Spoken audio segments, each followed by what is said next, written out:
ka sa Shadow? Hindi ba dapat nakatira kayo sa isang liblib na lugar sa kabundukan?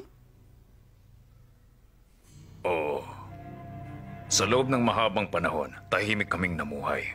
Sa kabila nun, ninais pa rin kaming mawala ng isang politikong Garcia ang pangalan. Pinalabas niyang tinangka naming patumbahin ng gobyerno. At dahil doon, nagamit nila ang batas para tuluyan kaming burahin sa mundo. Pero hindi lang nila kami basta pinatalsik sa tirahan namin.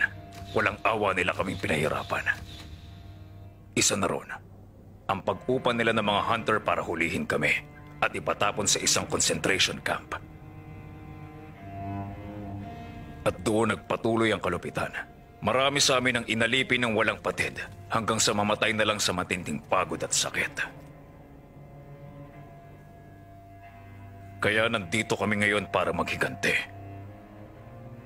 Gamit ang kapangyarihang ipinagkaloob niya, ang On, makakamit namin ang hustisya.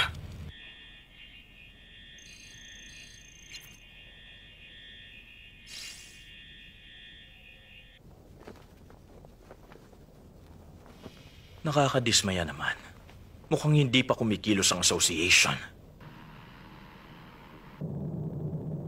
Hindi. Nagkamali ako ng akala.